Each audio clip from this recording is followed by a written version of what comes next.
welcome to the Deep Dive. Today we're taking a really interesting journey back to the 1980s. It was just such a decade of radical individuality, wasn't it? Yeah, definitely. And amazing subcultures. Exactly. And you've brought us this fascinating stack of sources looking at these, uncanny parallels between 80s pro skateboarding and Tamiya RC cars. Yeah, seemingly different worlds, right. Right. So our mission today is to kind of unpack how they share this ethos of hands-on building, customization, identity, creating these figures and machines that really, define the era. Okay, let's get into it. Well, what's really striking, I think, from the start is how both of them really cultivated this tinker and tune mentality. It was a clear rejection of just, passive consumerism. A skateboard wasn't just bought. It was assembled, personalized. Feel like canvas. Exactly, a canvas. Much like a Tamiya RC car, which was a kit you had to build, then modify, upgrade. So you really owned it creatively. Precisely. And this wasn't just about fun. I mean, it fostered a whole generation of self-taught engineers, kinetic artists. They were literally building their identities through these things. That's a great point. And it wasn't just the mechanics, right? The visuals were huge, too. Oh, totally. You had these sophisticated visual languages, think of the deck graphics, Jim Phillips monsters for Santa Cruz. Amazing stuff. Yeah, iconic.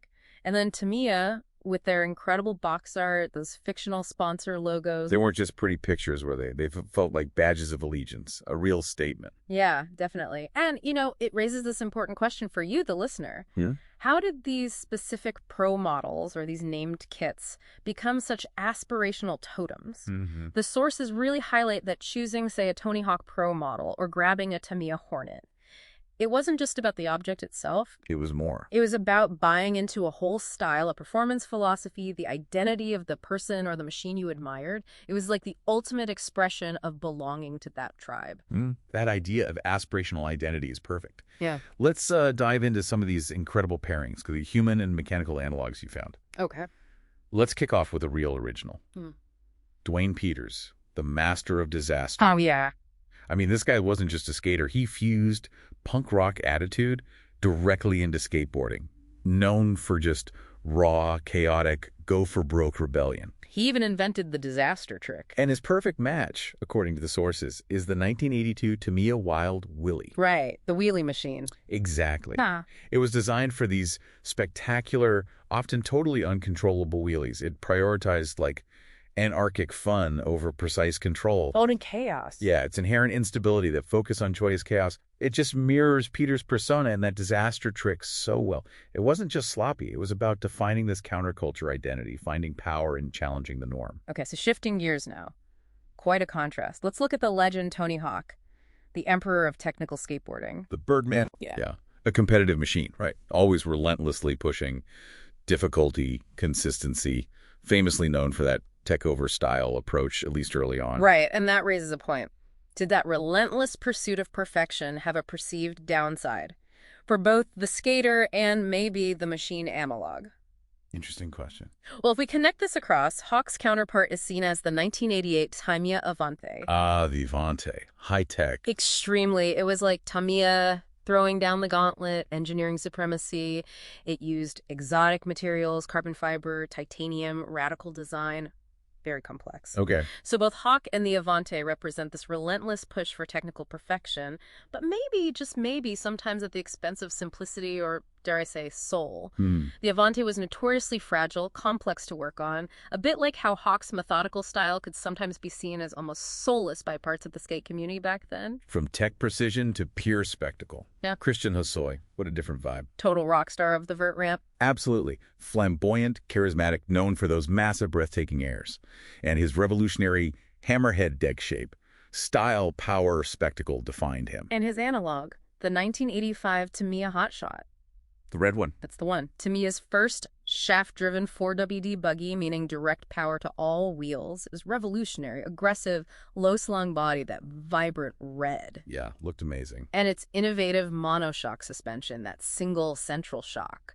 It was visually striking, but maybe prioritized those radical looks over ultimate suspension function compared to later designs. Just like Hosoi, style was paramount. Exactly. Both were huge trendsetters. Their main impact was really cultural and aesthetic innovation. Okay, then we have Mark Gonzalez, The Gons, often Yeah. called the godfather of street skating. Basically invented it, right? Pretty much, he just reinterpreted the urban landscape, seeing handrails, stairs, ledges as this huge open playground. Changed everything. His counterpart here is the Tamiya Sand Scorcher from way back in '79, actually. Wow, early one. Yeah, and it was this stunning exercise in scale realism. It had a licensed VW Beetle Baja bug body. Just iconic, rugged, cool. Very cool. And it encouraged you to take it off-road, turn the real world, your backyard, the park, into a miniature adventure playground. So both Gons and the Scorcher radically recontextualized their environments. Yeah. Changed how people saw and used them. Exactly. Seeing potential where others just saw, well, stairs or dirt. Okay, finally, let's touch on Mark Gator Rogowski. Hugely popular, very marketable pro for Vision skateboards back then. Oh, yeah, massive seller. His pro models were everywhere. Seemed like a really approachable hero figure. Right, and his Tamiya counterpart. The Tamiya Blackfoot, Yeah. released in 1986. And this comparison, it gets quite profound and ultimately pretty tragic. Mm-hmm. The Blackfoot was a sales juggernaut. It took a proven, accessible chassis, the Frogs basically, put a licensed Ford F-150 truck body on it, became this super popular, accessible monster truck. Everyone seemed to have one. Okay, so huge popularity. Where's the deeper connection? It lies in this shared vulnerability. Gator's immense public popularity, that approachable image, it masked severe personal issues brewing underneath. Right, which tragically surfaced later. Exactly. And the Blackfoot, well, its popular, tough-looking exterior concealed critical internal flaws, particularly in its drivetrain. The gearbox was notoriously prone to stripping gears under stress. It had durability problems hidden inside. Wow, that's, a powerful and sad analogy. It really is. So when we step back, what does this all really mean for us looking back now, this parallel evolution? It wasn't just a coincidence, was it? Doesn't seem like it. They were, architects of their time, shaping these subcultures through actual innovation, hands-on customization, bold aesthetics. Yeah, from the punk originator like Peters to the technical master like Hawk. Yeah.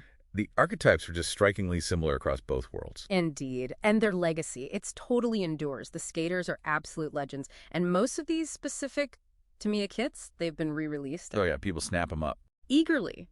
By original fans wanting that nostalgia hit, and by new generations discovering them, it just underlines the power of those original personas and designs.